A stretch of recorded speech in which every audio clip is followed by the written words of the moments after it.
자, 계속해서 법률행위, 분류 등 관련한 문제 검토를 하게 될 텐데, 얘는 1년에 한 문제꼴 출제가 되고요. 전반적으로 어려워요. 실제 문제 맞출 가능성하고는 어려운데, 굳이 공부를 하는 이유는 뒤에 계약법, 그 다음에 물권법 이런 내용들과 기초가 되는 부분이라서 그렇습니다. 그래서 63번 문제인가요? 법률 행위의 종류 등에 관한 설명, 틀린 것을 고르시오라고 되어 있습니다. 그래서 자, 일단은 우리가 이제 채권 행위 또는 이제 의무 부담 행위라는 용어를 쓰게 되죠. 그래서 채권 행위, 의무 부담 행위라고 하는 거 있게 되는데, 이게 매매, 교환, 임대차 이렇게 가자고 그랬어요. 매매, 교환, 임대차는 계약법 할 때 지겹게 듣게 될 얘기입니다. 그래서 1번은 오른편 되겠고요.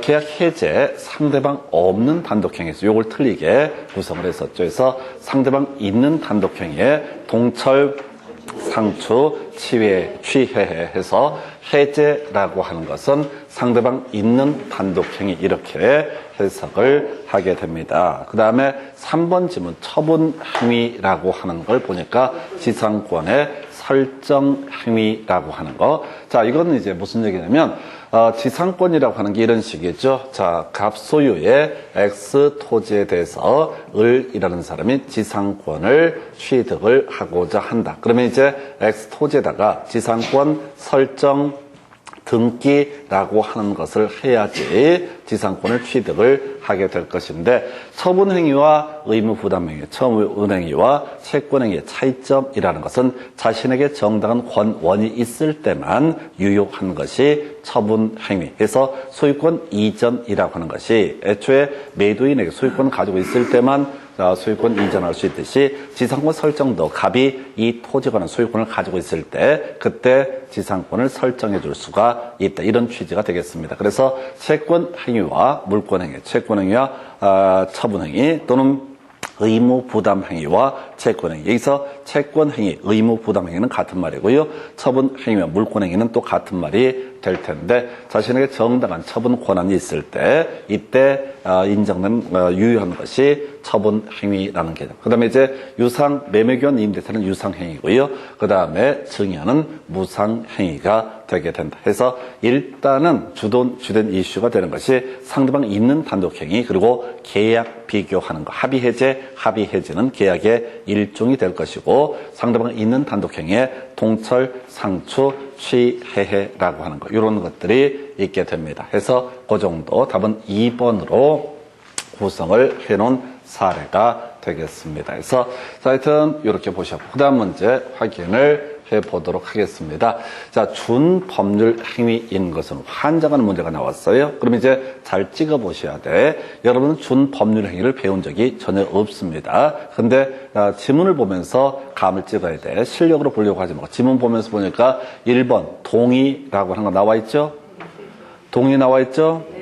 2번 취소 나와 있고요. 3번 최고 나와 있고요. 4번 추인 나와 있고 해지 나와 있습니다. 어찌됐든 문제는 풀어내셔야 되는 것이고요. 이 문제 답은 바로 3번이 되는 거죠. 3번이 바로 준법률행위다. 해서 지금 뭘 생각했냐, 아직 안 외운 거야. 동철, 상추, 취해라고 하는 거. 동철, 상추, 취해는 상대방 있는 단독행위, 소위 법률행위의 일종이라고 설명을 드렸었고요.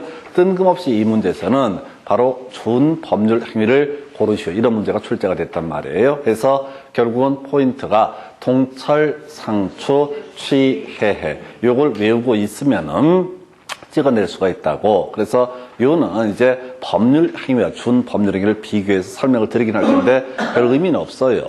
그래서 법률 행위는 표시된 의사에 따라서 법적 효력이 발생하게 되는 것을 가리켜서 뭐라고 한다? 법률 행위. 그래서 하나의 의사의 표시만으로 법적 효력이 발생하게 되는 것을 가리켜서, 자, 동철, 상추, 취해 같은 상대방 있는 단독행위. 아니, 외운 걸 쓰려니까 지금 자료 찾지 말고요. 찾아봐봤자 의미가 없어. 이런 문제는 멘붕이야, 멘붕. 수험생들은 한 번도 들어본 적이 없는 내용이 시험에 출제가 되는 거야. 그래도 어떤 의미가 됐든 맞춰야 돼요. 맞추려면 어떻게 할 것이냐. 문제 보고 찍어내면 된다고 해서 외운 게 뭐야? 동철, 상추, 취해. 그거 아닌 걸 고르시오. 이런 얘기를 하고, 그걸 아닌 걸 고르시오. 해서, 자, 의미를 설명을 드리게 되면, 동의, 취소, 취인, 해지. 이렇게 상대방이 있는 단독행위는 표시된 의사에 따라서 법적 효력이 발생한다. 예를 들어서, 해지라고 하는 거. 자, 계약을 해지하겠다라는 의사 표시를 하게 되면 장래에서 그 효력이 소멸되게 된다. 자, 그다음에 무권 대리 행위 된 취인. 자, 본인 입장에서 이거 유효한 것으로 하겠다라고 하는 것을 무권 대리 행위 취인. 이렇게 의사 표시하게 되면 상대방이 도달했을 때 그대로 효력이 발생하죠. 그다음에 취소라고 하는 거. 앞에 보지 말라고 뒤만 딱딱 끊어가. 취소하면 소급해서 무효를 만들겠다라고 하는 걸 취소라고 부르게 될 것이고, 동의. 아까 설명드린 것처럼 원래 제한 능력자의 법률행위는 취소할 수 있다. 그런데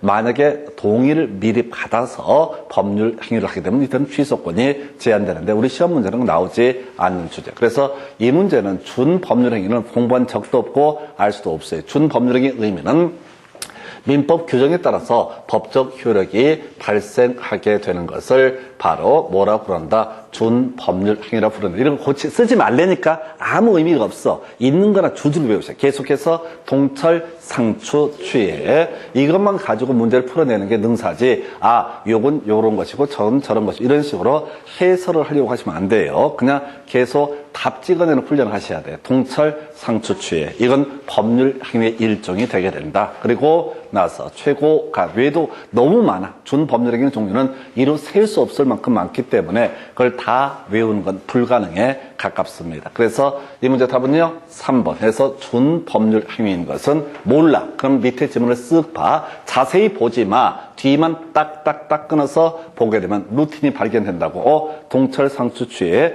요거 7개 중에 4개가 나왔구나. 그럼 나머지가 답이 된다. 이런 식으로 문제를 풀어가는 거지. 절대 이걸 해설을 하려고 하시면 안 돼요. 지금 공부할 때요. 되게 착각하는 것들이 지금 들어서 공부를 해가지고 앞으로 맞춰야지 개뿔 그런 거 없습니다. 돌아서면 다 잊어먹게 돼 있어요. 그냥 끊임없이 계속 듣다 보면은 동철, 상추, 취해 이런 루틴들을 발견을 대충 하고 준법률행위라는 개념 자체가 뭔지 몰라도 대충 답을 골라낼 수가 있어요. 이렇게 가야지 시험 문제에서 문제를 푸는 거지요.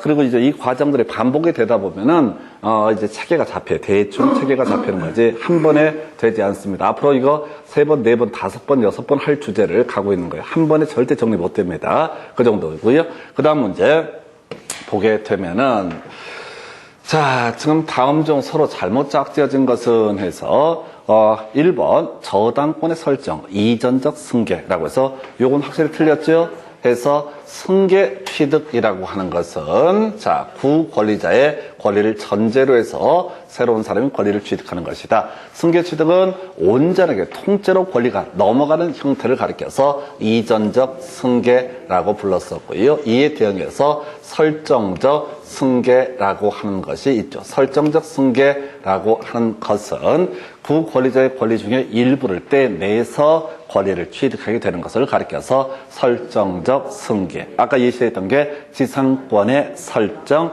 지역권의 설정, 전세권의 설정, 저당권의 설정이라고 하는 이런 것들이 설정적 승계 취득에 해당이 된다. 물론 아까 이전적 승계는 자, 하나의 원인에 따라서 모든 권리 의무가 넘어가는 것을 포괄 승계, 하나의 원인에 따라 하나의 원리가 넘어가는 것을 특정 승계 또는 특별 승계라는 용어를 쓰게 됩니다. 그래서 1번이 틀리게 구성이 된 거예요. 저당권의 설정이라고 하는 것은 바로 설정적 승계이지 이전적 승계에 해당하지 않는다라고 할 것. 2번 지문이요. 소유권의 포기라고 하는 것. 이게 바로 뭐가 된다고요? 바로 상대방 없는 단독행위. 딱 하나 있었죠? 포기라고 하는 것은 상대방 없는 단독행위였어. 그 다음에 아까 동철, 상추, 취해라고 하는 것은 상대방 있는 단독행위. 딱 여기까지만. 나머지는 의미 없어요. 이런 것들은 예를 들어서 관념의 통제라든가 의사의 통제는 준법률 행위의 일종인데 당군이 나라 만들고 처음 나왔어요. 그러면 시험 보실 때 멘붕 오는 거야. 이걸 다 외워서 공부하기는 지금 양이 너무 많아서 소화가 안 돼요. 그러니까 결국은 몇 개 기본적인 틀만 가지고 접근을 해 주셔야 됩니다. 무주물 선점, 주인 없는 물건을 주었다. 그러면 이제 그 소유자는 내게 된다. 이걸 우리가 원시 취득의 일종이라고 얘기를 하는데 의미 없어요. 그래서 지금 여기에서는 소위 승계 취득하고요. 그 다음에 바로 의사표시의 수에 따른 법률행위에 분류해서 상대방 없는 단독행위의 물권의 포기라는 개념이 있게 됩니다. 나중에 이제 공부할 것이 이 상대방 없는 단독행위에서 물권의 포기라는 것은 등기까지 이루어져야지 그 물권 포기의 효력이 발생한다. 그래서 이런 경우 있었죠. 우리가 이제 공유라는 개념을 설명드릴 때 갑이 60% 지분을 가지고 있고 을이 40%의 지분을 가지고 있다. 갑이 자신의 지분을 포기하고자 한다. 포기의 의사표시 을한테 하면 되는 겁니다. 그러면서 그때 뭘 해야 된다고요? 바로 포기 의사표시 외에 추가적으로 나오게 될 것이 바로 을 명의로 지분 이전 등기라는 것을 해야지 바로 갑의 권리는 소멸하게 된다. 이런 식의 논리 구조인데 이건 이제 공유할 때 공부할 주제. 그래서 그냥 한 문제당 하나하나 똑바로 외우자. 이게 결론이에요. 그래서 지금 제가 학원 강사니까 아무래도 양을 늘려서 설명을 드리는데 절대 이 파트 어려워요. 어려운 것들은 사실은 시험들이 시간들이 없으면 그냥 다 버리고 넘어가야 돼요. 쉬운 거 그냥 그걸 지겹게 하는 게 필요하죠. 예를 들어서 앞에서 좀 어렵긴 했지만 계약의 무권대리 이런 것들은 100% 한 문제 구성이 되니까 그런 것들을 줄줄줄 외우셔야 돼. 그걸 외워야 되는 거지. 이런 것들은 큰 의미는 없습니다. 그래서 하여튼 그 정도 보셨고요. 그 다음 문제 확인을 해보겠습니다. 법률행위 효력이 발생하기 위한 요건이 아닌 것은 해서 답이 정형화되어 있다고 그랬어요. 이거 지금 7년 동안 2번 구성이 됐죠. 답을 외우고 들어가야 돼요. 농지 매매 계약에 있어서, 농지 거래 계약에 있어서 농지 취득 자격 증명이라는 것은 효력 발생 요건이 아니다라고 하는 거. 지금 이제 두 번째 나왔던 문제 가볼까요? 대리 행위에 있어서 대리권의 존재라고 하는 거. 아까 우리 대리 앞에서 설명드렸었죠.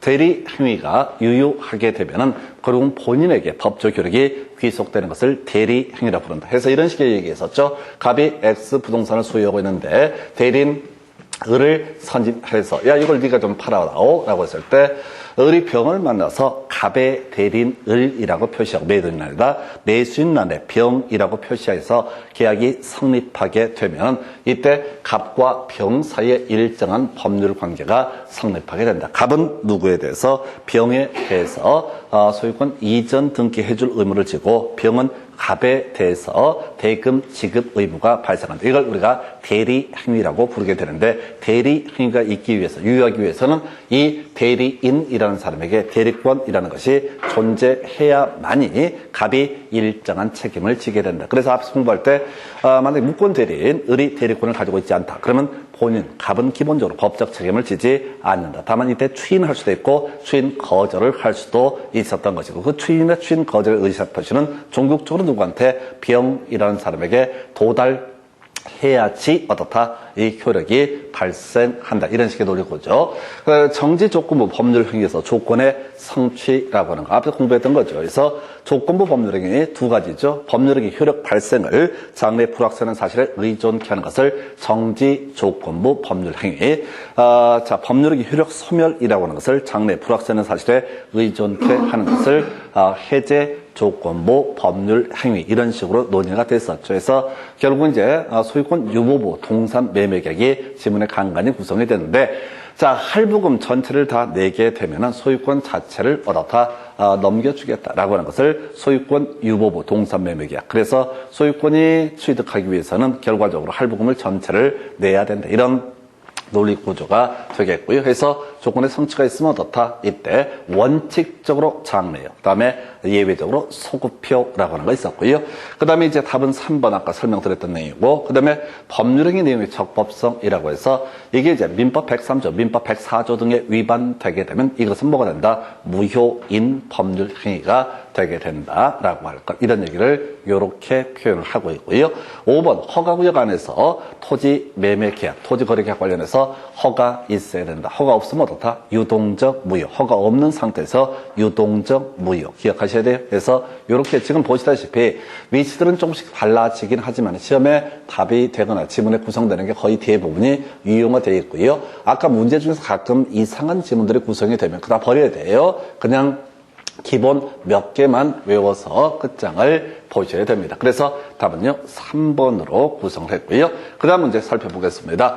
자, 지금 이제 의사표시의 효력 발생 등에 관한 설명 틀린 것을 고르시오라고 해서 1번 표의자가 매매 청약을 발송하는 포인트 사망하여도 그 청약의 효력에 영향을 미치지 아니한다. 맞는 거죠? 그래서 도달했다는 전제에서 사망하거나 제한 능력자가 되더라도 의사표시의 효력에는 영향을 미치지 아니한다. 2번 자, 상대방이 정당한 사유 없이 통제 수령을 거절한 경우 그가 통제 내용을 알 수 있는 객관적 상태에 놓일 때 의사표시의 효력이 생긴다라고 해서 이게 도달주의라고 하는 거. 실제로 편지를 뜯어보지 않더라도 그 내용을 알 수 있는 객관적 상태에 놓여 있게 되면 어떻다? 의사표시의 효력이 발생한다라고 할 것. 3번 의사표시가 기재된 내용 증명 우편. 내용 증명이나 등기우편 같은 개념입니다. 발송되고 달리 반송되지 않았다라고 한다면 특별한 사정이 없는 한 그 의사표시 도달한 것으로 본다라고 해서 오른편 구성을 했고요. 그 다음에 표의자가 통지를 발송한 후 제한 능력자가 된 경우 끄트머리 가셔야 돼. 효력이 없다. 틀렸죠? 해서 자, 지금 표의자가 의사표시를 발송한 후 도달했다는 전제에서 중간에 제한 능력자가 되더라도 의사표시의 효력에는 영향을 미치지 아니한다라고 하는. 그래서 이 지문 같은 것도 그래요. 앞에서부터 이걸 또박또박 읽어가잖아요. 멘붕 옵니다. 이 중간 얘기에 법정 대리인이 이게 뭔 소린지 감을 못 잡는다고 제발 부탁하는데 여러분들한테 물어보는 민법 지식은 그렇게 어려운 주제를 출제하지 않아요. 기본적으로. 그러니까 한 70점 내에 맞출 수 있는 지식이라고 하는 것은 그냥 간단한 것들을 물어보게 돼요. 그래서 간단하게 그냥 공부를 하시면 돼요. 그런데 그 간단도 외우기가 만만치가 않아요. 그래서 자, 시험 보는 테크닉 중에 하나가 뒤를 보셔야 돼. 효력이 없다. 주어수로 끊어가야 된다고. 중간 읽으면 뭔 소리인지 꼬여버린다고. 말 자체가 안 되기 때문에 이게 공부할 때 어렵다고요. 그래서 주어수로 끊어갈 훈련. 그래서 제한 능력자가 됐다 할지라도 의사표시 효력에 영향을 미치지 아니한다. 요렇게 이제 가야겠고요. 5번 매매 계약을 해제하겠다는 내용 증명 우편이 상대방에게 도착했으나 그 상대방이 정당한 사유 없이 수취를 거절한 때 도달한 것으로 볼 수 있다. 이 얘기가 바로 이겠죠. 자, 이 객관적 상태, 알 수 있는 객관적 상태에 놓여 있게 되면 어떻다? 도달한 것으로 본다. 해서 이건 똑같은 얘기지. 자, 다시 갑시다. 갑소유의 X 부동산에 대해서 을과 매매 계약을 체결을 하고요. 자, 지금 을이 예를 들어서 대금을 지급하지 않게 되니까 갑이 을에게 해제 의사 표시를 하게 됩니다. 해제 의사 표시를 하게 됩니다. 자, 계약 해제하고 이제 뭐 하겠다? 손해배상을 청구하겠다. 이런 취지인데 을이가 특검한 거야. 보나마나 해제 의사 표시가 온다는 걸 알고 있기 때문에 자, 도달되게 되면 이 사람은 이제 뭘 할 수 있다? 갑은 을에게 손해배상 청구할 게 빤히 보이니까 끝까지 편제 수령을 거절하는 사례가 있다. 그러면 이때는 그때도 다 도달한 것으로 보게 된다. 그래서 그 다음에 뭘 할 수 있다? 손해배상을 청구할 수 있다. 이런 논리 구조가 되게 됩니다. 그래서 지금 27회 때 나왔던 문제 답은 4번 이렇게 봤었고요. 그 다음 문제 확인해 보겠습니다. 자, 24회 때 문제 의사 표시에 관한 설명 틀린 것을 고르시오라고 해서 일단 진이 아닌 의사 표시 원칙적으로 무효이다 해서 요걸 틀리게 구성이 됐습니다. 그래서 앞에서 해왔던 얘기야. 진이 아닌 의사 표시는 유효입니까? 무효입니까? 라고 했을 때 뭐라고 씹으면 큰일 나. 이때 알았거나 알 수 있었으면 뭐가 되고 무효가 되게 될 것이고 몰랐고 알 수가 없었다. 선이 무과시는 어떻다? 유효가 되게 된다. 그래서 원칙적으로 유효입니까? 원칙적으로 공식적으로 무효입니까? 다 개소리라니까 절대 속으면 안 돼. 알았거나 알 수 있었을 때 무효. 몰랐고 알 수 없었다라면 유효. 이건 원칙이나 예외 문제가 아니라 경우의 수의 문제로 접근을 하셔야 돼요. 그래서 이런 명제들을 그냥 사람들이 많이 쏘가 원칙적 무효, 원칙적 유효 이런 말 자체가 아예 성립하지 않습니다. 그래서 비진의 의사표시 다시 외우겠습니다. 비진의 의사표시의 키워드가 뭐야? 자, 비진의 의사표시라고 하는 게 농담이라고 그랬어요. 그래서 시험용으로 접근했던 게 뭐가 있었어요? 비진의 의사표시인 것은 일괄사직의 의사표시. 이것만 뭐가 된다? 비진의 의사표시에 해당이 된다. 두 번째 이슈, 비진의 의사표시 유효입니까? 무효입니까? 이거 물어봤을 때 알았거나 알 수 있었을 때 뭐가 된다? 무효가 되게 된다. 세 번째 이슈, 대리 행위 관련해서 대리인이 대리권을 남용했다는 사실을 알았거나 그 상대방이 알 수 있었다라고 한다면 본인에 대해서 책임을 물을 수가 없다라고 하는 거. 예를 들 때 이런 예를 들었어요. 갑의 대리인, 갑이 X 부동산의 소유자, 을이 대리인이고 현재 시가가 1억짜리 물건이 되게 된다. 자, 그랬을 때 이 병이라는 사람에게 야, 이거 1,000만 원에 사라 라는 청약을 하게 됩니다. 그러면 이제 정상적인 병이라고 한다면 10분의 1의 가격에 판다라면 뭔가 문제가 있다는 걸 알아야 되죠. 근데 이게 웬 떡이냐 싶어가지고 1,000만 원에 매매계약 체결했다. 그리고 대금 지급할 테니까 등기 넘겨라 이렇게 얘기하는 거, 이건 본인에 대해서 법적 책임을 물을 수가 없다. 왜? 대리인이 대리권 남용을 한다는 사실을 알았거나 알 수 있었기 때문에 본인에 대해서는 무효가 돼서 본인에게 책임을 물을 수가 없다라고. 다시 갑시다. 비진의 의사표시 일괄사직 들어가 있으면 뭐가 된다? 비진의 의사표시. 두 번째 이슈가 됐던 게 뭐가 있었냐면 저런 게 있었죠. 지금 비진의 의사표시 유효냐 무효냐 했을 때 알았거나 알 수 있었을 때 무효. 그리고 세 번째 응용 들어갔던 것이 대리인이 대리권 남용을 했을 때 그 상대방이 이 병이라는 사람이 그 사실을 알았거나 알 수가 있었다라고 한다면 본인에 대해서 법적 책임을 물을 수가 없다라고 하는 거. 이렇게 가게 됩니다. 해서 자, 그래서 1번쯤은 틀렸고요. 2번 어렵지 않습니다. 자, 통지를 발송한 후 사망하거나 제한능자가 되더라도 의사표시의 효력에 영향을 미치지 아니한다. 어렵지 않고요. 상대방의 있는 의사표시 도달한 때 그 효력이 생긴다. 이걸 우리가 도달주의라고 이렇게 합니다. 4번. 자, 지금 의사표시자가 과실 없이 상대방을 알지 못하는 경우 의사표시 공시 송달 규정에 따라 송달할 수 있다. 이거 한번 이미 봤던 지문인데 큰 의미는 없고요. 이건 이제 어떤 얘기냐면은 상대방의 편지를 받을 수 없는 상태에 있다. 연락 두절이 되어버렸다. 그랬을 때 그냥 막연하게 기다리는 것이 아니라 법원 게시판에 2주간 게시하여 둠으로써 상대방에게 의사표시가 도달한 것으로 보는 제도. 이걸 공시송달, 공시, 외부에 발표해서 상대방에게 도달, 송달한 것으로 보는 제도. 이 공시송달 제도고요. 보통 우편의 방법으로 발송됐다는 사실만으로 도달을 추정할 수 없다라고 해서 이렇게 구성을 하죠. 그래서 자, 이게 이제 문제를 분석할 때 24회 때, 27회 때 이런 유사한 문제가 구성이 되게 될 것이고요. 그리고 이제 30회 때 문제 가 보겠습니다. 해서 30회 때 문제 보겠습니다. 자, 요것도 약간 문제를 바꾼 것 같은데 사안은 간단해요. 자, 갑과 을 사이에 매매 계약이 체결이 되고 갑이 을에 대해서 자, 해제 의사 표시를 발송했다라고 되어 있습니다. 자, 그래서 1번 보니까요.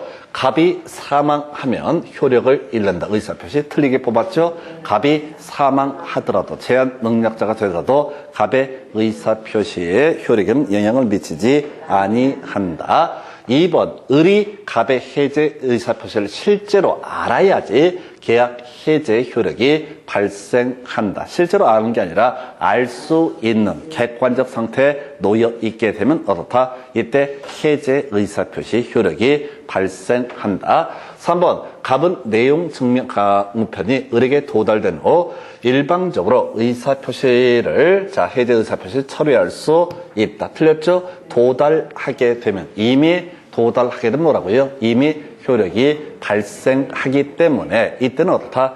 해제 의사표시에서 자 소급해서 무효가 되게 됩니다. 소급해서 무효가 되게 되면 더 이상 방법이 없어요. 다시 계약을 체결하는 건 별개 문제로 지난번에 해제했던 거 나가리 시키고 돌릴래 이건 허용되지 않는다. 취소하면 소급해서 무효가 되고요. 해제하면 소급해서 무효가 되고 다만 해제에 있어서는 손해배상 청구 등도 할 수가 있다. 이렇게 가게 되죠. 그래서 그 정도. 4번 갑의 내용 증명 우편이 반송되지 않았다면 특별한 사정이 없는 한 송달되었다고 봄이 상당하다. 이게 바로 도달의 추정이라고 하는 거. 이렇게 답은 4번을 구성했고요. 5번 갑의 내용 증명 우편이 을에게 도달한 후 을이 성년 후견 개시 심판을 받은 경우 갑의 해제 의사표시 효력을 잃는다. 해서 성년 후견 개시 저거죠. 제한 능력자가 됐다. 그래도 다 효력에 영향을 미치지 않는다. 그래서 이게 문제가요. 24회 때, 27회 때, 30회 때 출제가 되는데 지금 문제를 좀 분석을 제가 해드릴게요. 자, 화면 보면서 설명을 드리겠습니다. 24회 때 이런 거 나왔어요. 사망하거나 제한 능력자가 되더라도 의사표시 효력에 영향을 미치지 않는다. 이걸 가지고 27회 때 구성했던 지문 어딨지? 사망하여도 영향을 미치지 아니한다. 이런 명제, 제한 능력자 얘기는 없었고요. 두 번째 다시 30회 때 가서는 사망했을 때 약간 바꿔 성년 후견계 심판에서 제한 능력자 예시를 하게 됩니다. 이때 어떻다? 영향을 미치지 아니한다. 이게 특례조항이다 보니까 가장 기본적인 명제가 되게 될 것이고요. 그 다음에 24회 때, 자, 도달주의 관련한 영역들 볼까요? 도달하면 원칙적으로, 특별한 사정이 없다는 얘기는 원칙적으로 도달하면 어떻다?